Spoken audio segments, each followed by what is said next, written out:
nama Tuhan Yesus. Silakan duduk kembali Bapak Ibu Saudara yang dalam kasih Kristus. Shalom Bapak Ibu semua. Tetap sukacita Bapak Ibu. Coba lihat kiri kanan. Kayaknya lemes banget ya. Atau belum mandi.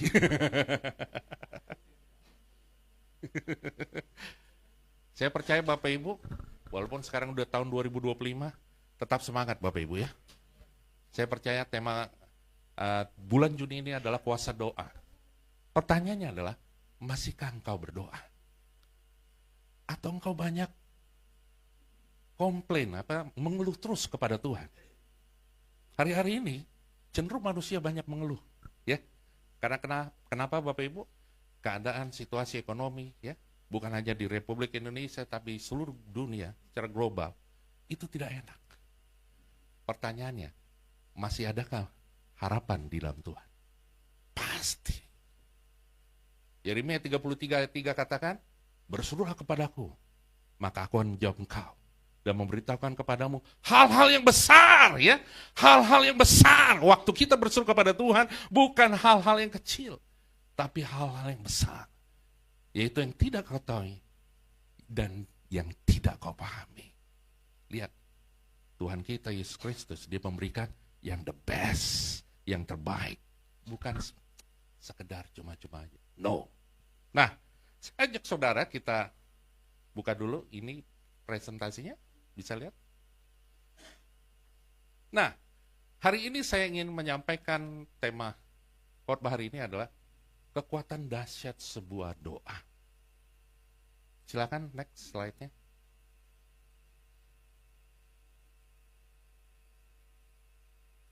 Game. Game over? Or that's it. Udah selesai. Oke. Nah, saya buka dulu ya langsung. Nih, sip. Bapak Ibu, di 1 Tesalonika 5 ayat 17 dikatakan apa Bapak Ibu? Tetaplah berdoa. Tetaplah berdoa. Kenapa kita harus berdoa Bapak Ibu? Ya, gini aja. Gini Pak, mungkin kita berdoa supaya menghilangkan waktu senggang kita, ya. Iseng-iseng aja. Daripada nggak ada kerjaan, kita berdoa aja. Loh, kayak gitu Bapak Ibu.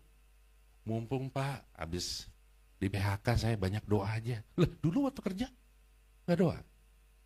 Ya, saya udah pensiun Pak. Jadi saya sekarang harus banyak doa. Lah, waktu masih kerja nggak doa. Waktu kerja lupa Tuhan. Sudah nggak kerja, sudah pensiun, atau di PHK, baru ingat Tuhan. Biasanya manusia, waktu dalam masalah, baru berdoa. Itu pun juga tergantung. Kalau misalnya masalahnya masih biasa-biasa aja sih, nggak usah doa. Saya masih punya kekuatan, saya masih punya uang, ya kan? Saya masih punya teman-teman yang hebat. Nggak usah doa. Cukup bilang aja, Tuhan, thank you Lord. Cuma gitu doang. Tapi gak ada rasa bersyukurnya begini. Tuhan, aku bersyukur hari ini. Aku bisa nikmati hari ini. Semua karena anugerah-Mu Tuhan. Bapak Ibu pernah berpikir gak bahwa kita bisa hidup hari ini? Itu karena anugerah Tuhan. Saya udah pernah nyaksikan di sini, saya 7 kali hampir meninggal. Ya, terakhir yang COVID yang 2021. Saya bisa hari ini ada, itu karena anugerah Tuhan. Jadi saya percaya kalau saya hidup, itu saya harus menjadi apa? Menjadi saksi. Menjadi alatnya Tuhan untuk menyampaikan kebenaran Tuhan, menyampaikan amanat agung sebelum Tuhan Yesus datang kembali. Untuk bisa menyelesaikan amanat agung, kita harus mulai dengan apa Bapak Ibu? Doa. D-O-A, ya. Atau ada push until something happen, ya. P-U-S, ya. Ya, push, ya. Nah, tetaplah berdoa. Coba slide-nya lagi. Ini adalah suatu perintah yang sangat penting dalam kehidupan kita untuk selalu tetap berdoa. Karena doa mengandung kuasa yang dahsyat dalam kehidupan kita orang percaya. Saya percaya Bapak Ibu ada di sini juga karena doa orang-orang yang mendoakan kita dulu. Percaya nggak Bapak Ibu? Ini dari hasil doa. Minimum orang tua Bapak Ibu.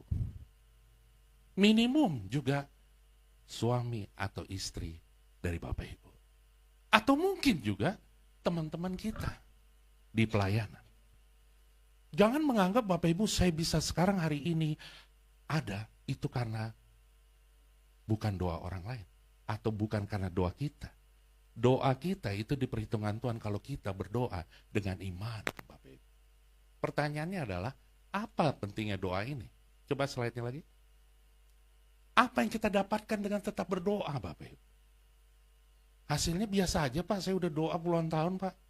Saya nggak dapat kerjaan juga, saya nggak dapat jodoh. Loh, saya nggak punya anak, terus hidup saya pas-pasan aja Bapak Ibu. Udah doa, bahkan saya sampai rebah, gitu kan? Doanya sampai gini, tiduran gitu.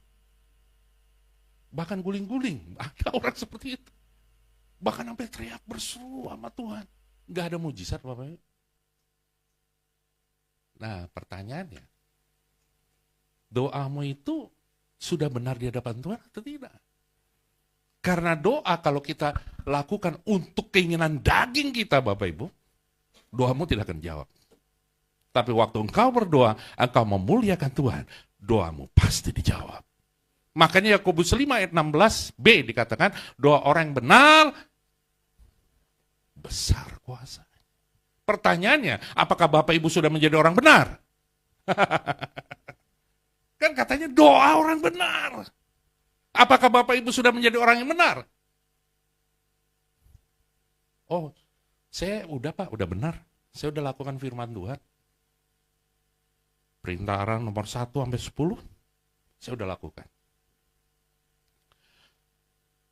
Firman Tuhan dari Kejadian sampai Wahyu, saya udah baca. Ya. Bahkan saya udah terapkan dalam kehidupan saya. Pertanyaannya, banyak orang melakukan seperti itu. Tapi dia sombong rohani. Ada. Dia ingin namanya dihebat disebut, tapi bukan memuliakan Tuhan. Kira-kira Tuhan berkenan nggak?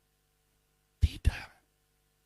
Makanya dikatakan di firman Tuhan Matius 7 ayat 21, bukannya orang berkata Tuhan, Tuhan, Tuhan yang akan masuk ke dalam kerajaannya. Tapi apa? Yang melakukan kehendaknya. Jadi kita harus menjadi orang benar Bapak. Dibenarkan oleh kuasa daris. Bertobat sungguh-sungguh dalam Tuhan. Perkataan dan hati kita harus sama. Banyak orang berkata-kata manis, tapi hatinya tidak manis. Next slide. Apa yang kita dapat dari doa? Dengan berdoa kita dimampukan mengatasi apa Bapak Ibu? Kekhawatiran dan kegelisahan. Filipi 4 ayat 6 katakan, janganlah hendaknya kamu khawatir tentang apapun juga, tapi nyatakanlah dalam segala hal keinginanmu kepada Allah dalam doa dan permohonan dengan ucapan syukur.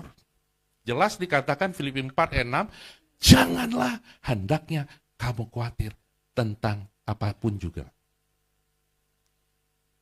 Bapak Ibu masih khawatir nggak? Masih Pak. Manusiawi. Anda masih manusia. Saya nggak pernah khawatir Pak, sepanjang hidup saya. Bohong. Nggak mungkin. Kecuali masih baik, nggak khawatir. Dia kagak tahu. Tiba-tiba udah jatuh kemana aja dia juga nggak tahu. Karena nggak khawatir. Tapi saya yakin Bapak Ibu pernah khawatir. Tapi dikatakan firman Pak, janganlah ya. Ini suatu apa? Nasihat supaya janganlah hendaknya kamu khawatir tentang apapun juga. Jadi apa yang harus kita lakukan supaya nggak khawatir? Tapi nyatakanlah dalam segala hal keinginanmu dalam kepada Allah dalam apa Bapak Ibu? Pertama dilakukan dalam doa, ya. Setelah doa apa Bapak Ibu? Dan permohonan dengan ucapan syukur. Kadang-kala waktu kita selesai doa, habis itu kita nggak mengucap syukur dengan keadaan yang ada dalam hidup kita. Kita selalu ingin supaya doa kita dijawab Tuhan instan. Makanya orang hari-hari ini, ya, manusia ingin semuanya serba instan. Ya kan? Mau dapat informasi harus cepat instan. AI, bila perlu. ChatGPT, wah cepat. Bagus sih, serba instan. Tapi tidak semua yang instan itu selalu benar, selalu baik. Belum tentu. Coba Bapak Ibu makan terus yang instan. Nggak lama, sebulan juga udah di rumah sakit. Coba kita kalau ingin semua keinginan kita instan, kira-kira kalau dijawab Tuhan, semuanya serba instan, apa yang terjadi dalam hidup Bapak Ibu? Engkau akan sombong. Engkau anggap, engkau setiap permintaanmu dijawab Tuhan. Tepat maunya kita, bukan maunya Tuhan. Tuhan mau supaya kita tetap waktu berdoa mengucap syukur sama Dia. Sehingga hidup kita selalu fokus pada Tuhan. Dan ingat bahwa setiap rencana Tuhan itu pasti dahsyat. Rencana kita belum tentu dahsyat. Tapi rencana Tuhan, waktu Tuhan pasti yang terbaik. Waktu Tuhan pasti yang terbaik. Walau kadang tak mudah dimengerti, lewati cobaan, ku tetap percaya waktu Tuhan pasti yang terbaik. Mari kita katakan dengan iman. Waktu Tuhan pasti yang terbaik. Walau kadang tak mudah dimengerti, lewati cobaan, ku tetap percaya waktu Tuhan pasti yang terbaik. Bapak Ibu, waktu saya menuju ke gereja ini, pas saya buka pintu rumah, mau naik mobil nih, saya lihat ban mobil saya bocor.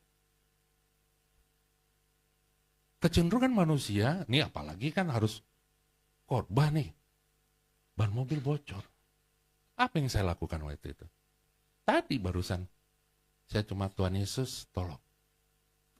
Jangan sampai, ini ban mobil bocor, saya belum nyampe ke bengkelnya, bukan bengkel, sorry, ke SPBU, minta tolong supaya diganti, ditambal bannya. Puji Tuhan bisa nyampe ke SPBU. Kalau nggak nyampe ke SPBU, kira-kira gimana Bapak Ibu? Betul Ibu, telat. Yang kedua, tampilan saya nggak rapi lagi. Ya iyalah, masih ada hitam di sini, hitam di sana, ya kan? Baju saya keringetan. Karena saya pernah pengalaman Bapak Ibu, saya pernah ganti tuban. Ya ampun, keringetnya minta ampun. Kotor tangan, luar biasa. Tapi saya percaya Tuhan pasti bela. Kalau kira-kira saya langsung, aduh gimana nih, gimana? Bisa nggak kita tenang? Terus bisa nggak kita nanti bisa sampai gereja tenang? Terus kira-kira, waduh gimana ya? Udah pikirannya gini, khawatir, gelisah. Udah berseru aja sama Tuhan. Pasti Tuhan pakai, ada mujizat Tuhan menyertai hidup kita. Ini dalam tinggal tenang terletak kekuatanmu. Jadi Bapak Ibu kalau di sini kerjanya gelisah melulu, terutama nih suami istri nih, Pak gimana nih Pak?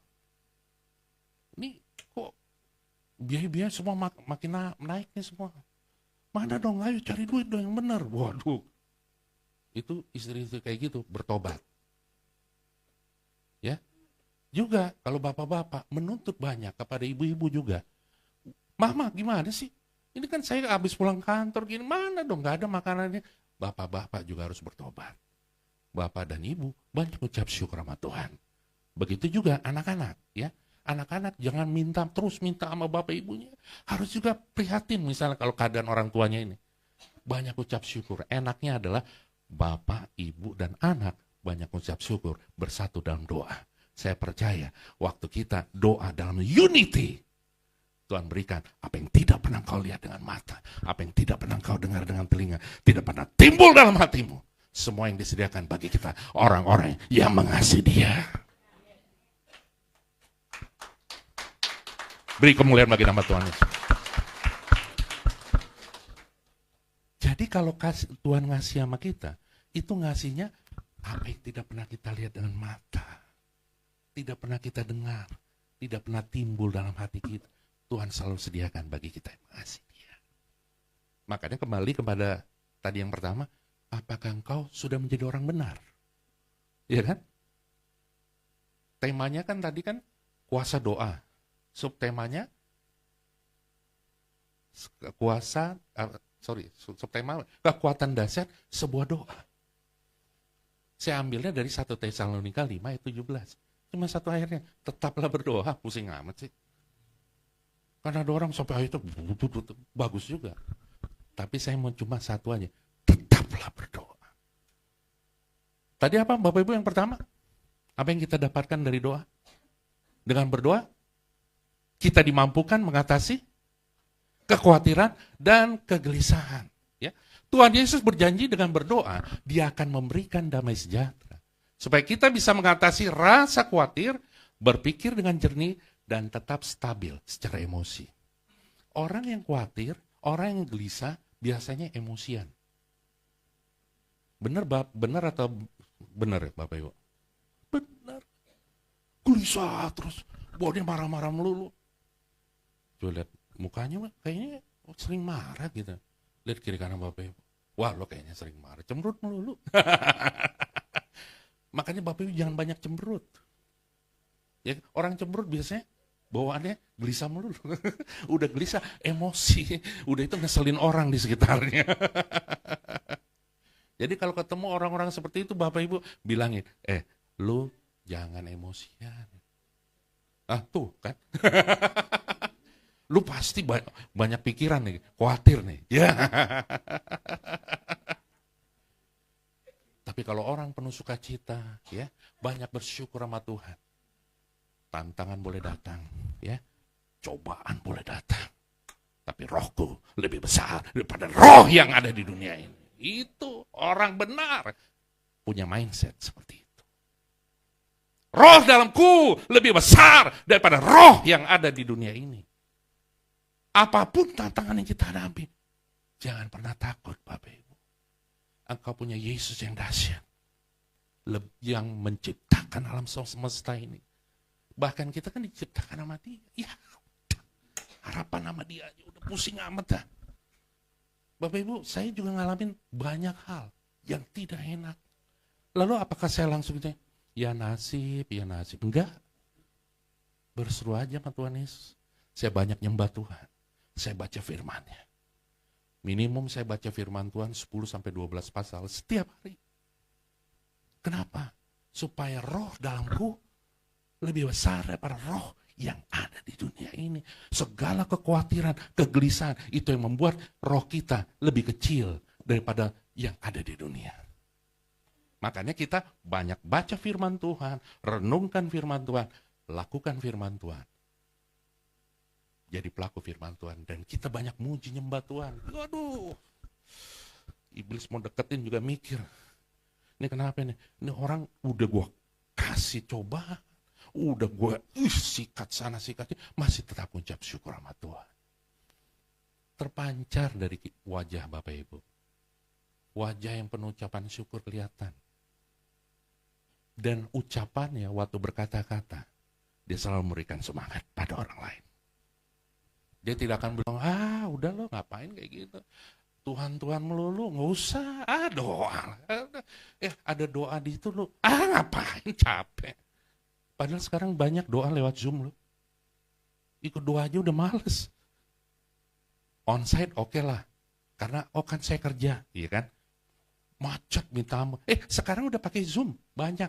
Ada doanya onsite plus Zoom. Ya kan? Bisa ikut juga. Tapi kalau bisa onsite juga lah. Jangan nanti misalnya gereja, saya sukanya online aja. Onsite enggak. Kecuali sudah tua. Oke. Coba lihat, saya udah tua nggak? Ini bapak ibu yang saya lihat udah umurnya tua-tua aja masih onsite. Yang anak muda maunya online mulu. Udah itu online-nya main game online. Yang ketawa pengalaman tuh.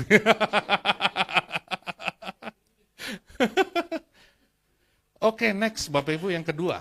Apa yang kita dapatkan dalam doa ini? Nah, dikatakan dengan berdoa, pencobaan dikalahkan. Matius 25 ayat 41 katakan, berjaga-jagalah dan berdoalah supaya kamu jangan jatuh ke dalam pencobaan. Roh memang penurut, tetapi daging lemah. Ya iyalah, Pak, udahlah. Suruh bangun doa fajar lah. Bangunkan matahari, bukan matahari, apa? Sebelum matahari terbit, saya harus doa dulu. Lah, sekarang pertanyaannya Bapak Ibu, kira-kira doa yang tepat itu kira-kira di setiap saat ya? Oke, benar. Tapi kalau alangkah bagusnya pagi-pagi. Markus 1 ayat 35 katakan, Yesus ngapain? Pagi-pagi benar. Kira-kira pagi-pagi benar jam berapa tuh? Jam 6 pagi. Jam 4, jam 5 maksimum. Dia ngapain? Pagi-pagi benar Tuhan Yesus langsung pergi ke sawah. Nyangkul. Ngapain? Dia berdoa. Ya. Markus 1 ayat 35. Pagi-pagi benar waktu hari masih gelap. Matahari belum ada dong. Masih ada bulan dan bintang. Ya kan? Bukan kaulah bulan, kaulah bintang. Bukan ya. Bulan dan bintang. Ya, ia bangun dan pergi keluar. Iseng-iseng kayaknya keluar dia. Mau ngapain ya? Ngerumpi. Pas dini hari ngerumpi. Kira-kira, wah tuh orang dini hari ngerumpi tuh udah, bagi saya tuh kayaknya dugem itu. Ya, ia pergi ke tempat yang sunyi dan berdoa di sana. Saya salut dengan gembala Bapak, Ibu, ya. Setiap hari nyampaikan firman Tuhan. Rata-rata sebelum jam 5. Siapa? Pak Rudi. Saya salut. Jam 5. Dan semua yang grup di pendeta kita itu, rata-rata mereka jam 4. Jam 4. Nyampein firman Tuhan. Jam 3 juga ada. Karena saya rata-rata juga jam 3, jam 4 saya udah masih on. Loh, kok masih on Pak? Nggak tidur? Ya tidur. Tapi jam 3, jam 4 masih. Saya lihat, baca, saya lihat, dahsyat. Diberkatilah Pak tiap hari ya. Nyampein firman Tuhan jadi berkat buat banyak orang. Lanjut tadi. Pencobaan, nomor 2 tadi. Manusia memang gampang sekali untuk jatuh ke dalam dosa. Pasti. Godaan dunia Pak. Ini dunia Pak. Ini belum surga. Loh, kok alasannya gitu? Justru kita harus jadi garam dan terang di tengah dunia ini. Harus berbeda dengan orang yang hal-halnya duniawi terus. Harus berbeda jadi garam dan terang. Bagaimana Kristus dimuliakan kalau hidup kita tidak seperti Kristus. Perkataan, pikiran, kehendak kita, perasaan kita seperti Yesus. Tuhan Yesus memperingatkan kita untuk selalu berdoa dan berjaga-jaga supaya kita jangan jatuh ke dalam pencobaan. Karena roh memang penurut tapi daging lemah. Orang yang suka berdoa, rohnya itu menyala-nyala. Dia nggak lemah. Walaupun kadang-kala lagi ngantuk. Saya pernah, berapa kali saya dibangunkan Tuhan jam 2, jam 3 pagi. Kira-kira jam 2, 3 pagi itu enak nggak Bapak Ibu? Lagi enak tidur. Tapi cuma saya ngomong gini, selamat pagi Bapak, selamat pagi Tuhan Yesus, selamat pagi Roh Kudus. Terima kasih Tuhan Yesus. Terus habis itu saya nyembah Tuhan. Ya cuma sebentar, tapi saya something loh gitu sama Tuhan. Enak, karena kenapa? Waktu kita nyampaikan sesuatu sama Tuhan, sembah Dia, muliakan Dia. Itu seharian tuh, banyak tantangan, persoalan. Kita ngadepinnya dengan senyuman, ngucap syukur. Nggak ada gerusa-gerusu. Bawaannya tenang, pembawaannya tenang. Cobaan boleh datang. Tapi aku punya roh yang dahsyat dalam Tuhan Yesus. Orang yang sering ngalamin cobaan dan dia banyak ucap syukur sama Tuhan, dia selalu berkata seperti ini, Bapak Ibu. Ku mau selalu bersyukur kepadamu Tuhan, anugerah-Mu mempesonaku. Selalu dan selalu Kau angkat hatiku, Kau membuatku berharga di mata-Mu. Ku mau selalu bersyukur kepadamu Tuhan, anugerah-Mu mempesonaku. Selalu dan selalu Kau angkat hatiku, Kau membuatku berharga di mata-Mu. Lihat kata-katanya. Tuhan angkat hati kita dan membuat kita berharga di mata Dia. Kalau ngapain Bapak Ibu? Banyak ucap syukur. Ada tantangan cobaan waktu kita berdoa, jalankan juga ucapan syukur pada Tuhan. Ucap syukur itu pakai bayar gak? Kan gak bayar ya, free. Kenapa sih susah? Karena gak gaya hidup. Kalau kita gaya hidupnya suka ngucap syukur, biasanya orang ngucap syukur itu diawali dengan apa? Dia suka berdoa. Dia suka merenungkan firman Tuhan. Dan dia lakukan firman Tuhan. Dan saya tambahkan lagi, dia suka muji nyembah Tuhan. Tembok Yeriko bisa hancur. Bukan karena hebatnya tuh orang Israel. No. Tapi karena ada apa? Karena ada doa, pujian, penyembahan kepada Tuhan. Lu cukup kelilingin 13 kali. Nggak repot kan? Perlu pakai bulldozer atau apa? Wah, nggak perlu. Saudara juga bisa ngalamin seperti itu. Udah aja, misalnya ada persoalan, ada tantangan, doain aja, doa keliling. Tapi doa kelilingnya jangan asal-asalan Bapak Ibu. Nanti serangan balik. Benar-benar doanya. Yang penting kita ikut aja lah. Kan suruh gembala doa keliling aja. Cuma rutinitas, tidak dari hati, percuma doanya. Kalau doa dari hati, itu ada kuasa di dalamnya. Makanya doa orang yang benar, besar kuasanya. Pertanyaan lagi adalah, apakah engkau orang yang benar? Apakah engkau sudah dibenarkan oleh Tuhan? Ayo Bapak Ibu, kita harus bangkit roh kita. Terus menyala-nyala dalam Tuhan. Yang pertama tadi apa? Apa yang kita dapatkan dalam doa? Masih ingat gak? Dalam doa, kita dimampukan mengatasi kekhawatiran dan kegelisahan. Bilangin kiri kanan, jangan banyak khawatir, jangan banyak gelisah. Ayo banyak senyum, ketawa, sukacita. Orang yang khawatir, ya, orang yang gelisah Bapak Ibu, cepat tua.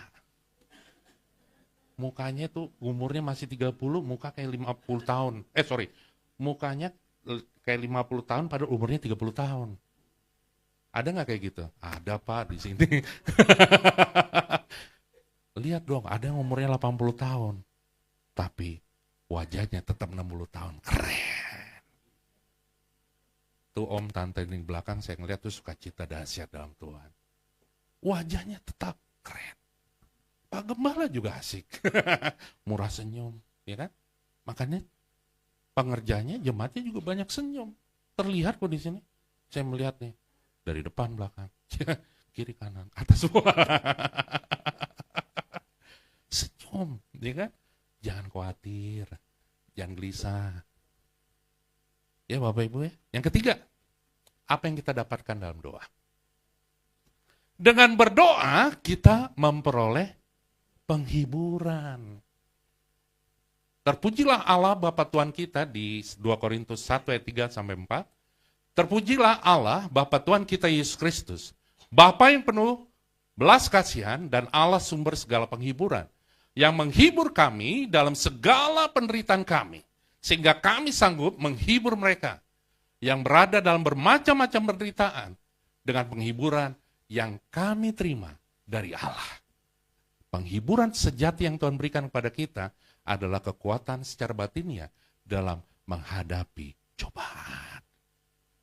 Tuhan Yesus itu bukan gini, waktu kita berseru pada dia, terus tiba-tiba bisa, gue cuekin aja. I don't need you. Kira-kira gitu gak Tuhan? Orang berdosa aja Tuhan ini datengin. Apalagi kita sudah percaya kepada Yesus sebagai Tuhan dan Juru Selamat. Kira-kira gimana Tuhan Yesus? Bapak Ibu sendiri yang jawab. Dia pasti akan berikan penghiburan waktu kita ngalamin pencobaan. Dan kita tetap percaya bahwa penghiburan dari Tuhan itu pasti yang terbaik. Kau lebih tahu yang terbaik bagiku. Kau lebih sanggup pulihkan hidupku. Ku berserah, ku percaya, hanya Yesus penolong yang setia. Kau lebih tahu yang terbaik bagiku. Kau lebih sanggup pulihkan hidupku. Ku berserah, ku percaya, hanya Yesus penolong yang setia. Siapa penolong kita yang setia Bapak Ibu? Teman saya Pak, dia sering ngasih duit sama saya tiap bulan. Oh, ada lagi Pak, suami saya Pak, penolong saya yang setia. Istri saya penolong saya yang setia. Belum tentu Bapak Ibu. Makanya kalau saya sama istri saya selalu katakan gini, I love you so much after Jesus. Saya cinta sama istri saya. 21 tahun. Sebelum 21 tahun aja, kita 3 tahun pacaran. Saya jaga kekudusan 3 tahun pacaran. Oh hari gini, anak-anak muda. Jangan kan 3 tahun. 3 hari. Sudah nggak tahu dah gimana. Bapak Ibu sendiri yang tahu. 3 tahun saya nggak pernah cium kening istri saya, apalagi jam begini, apalagi anak-anak muda di sini. Kalau engkau pengen diberkati pernikahan engkau, jaga kekudusan, jaga kekudusan. Saya sering melayani juga dulu anak-anak muda. Itu penekanannya jaga kekudusan. Supaya apa? Supaya Tuhan Yesus yang penolong kita setia akan memberkati kita dalam pernikahan kita nanti dan juga menjalani pernikahan kita. Pasti dalam pernikahan itu pasti ada posisi kita kadangkala kesel sama pasangan kita, ya. Namanya juga laki dan perempuan beda. Yang satu pakai pikiran, yang satu pakai hati. Udah beda. Jadi kalau di sini ada Bapak Ibu gini, gue empat ngeliat suami gue kerjanya begini-gini, doain. Ini saya hasil doa istri saya. Gini-gini saya bisa berubah karena Tuhan pakai istri saya. Makanya saya bersyukur. Penolong yang setia Yesus. Penolong yang sepadan. Istriku. Nah ya kan beda. Penolong yang setia. The highest, yang tertinggi hanya Yesus. Yang sepadan pasangan saya, istri saya. Kami ngalamin hal-hal yang gak enak sekalipun. Berseru pada Tuhan. Pencobaan bisa kita hadapi. Tetap kita berseru sama Tuhan. Jangan pernah kita tidak mengucap syukur sama Tuhan. Karena kenapa? Hidup kita berharga di mata Tuhan. 3 hal yang kita berjanji, apa yang kita dapat dengan berdoa. Yang pertama Bapak Ibu, 1. Yes, Dengan doa, kita dimampukan untuk apa Bapak? Mengatasi kekhawatiran dan kegelisahan. Yang kedua, dengan doa, pencobaan dikalahkan. Dan yang terakhir, dengan berdoa, kita memperoleh penghiburan. Penghiburan yang sejati, bukan melalui dugem. Tahu dugem? Dunia gemerlap. Pak, kalau saya mau hiburan gampang Pak, saya keluar. Habis itu saya minum-minum keras. Saya mabok-mabokan, narkoba. Terus habis itu, ya sejenisnya seperti itulah. Bapak Ibu yang lebih tahu. Pengalaman kalau gitu ya Bapak Ibu yang lebih tahu. Pokoknya dunia yang gemerlap. Lingkungan di sekitar sini gemerlap banget Bapak Ibu. Cuma nyebrang ke sana aja udah dunia gemerlap ya kan. Inilah saat yang kau jadi garam dan terang, jadi berkat buat orang-orang sekitar Anda. Dan saya percaya hidupmu bukan kamu lagi sendiri, tetapi Kristus Yesus yang ada dalam hidupmu. Kita beri kemuliaan bagi nama Tuhan Yesus. Saya undang saudara kita bangkit berdiri.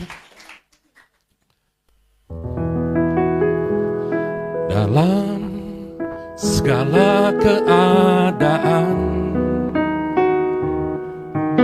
waktu berlimpah maupun kurang, tetap Yesus yang mempesona hatiku. Dia beri damai dan kesempatan baru di setiap musim kehidupan. Waktu ku kuat maupun lemah, tetap Yesus yang mempesona hatiku. Dia beri hidup dan kesempatan baru. Sekali Yesus, selamanya Yesus. Harapanku tak akan hilang, karena kasih-Nya sekarang ku ada. Oh Yesusku, ku cinta Kau selamanya. Sekali Yesus, selamanya Yesus. Harapanku tak akan hilang, karena kasih-Nya sekarang ku ada. Oh Yesusku,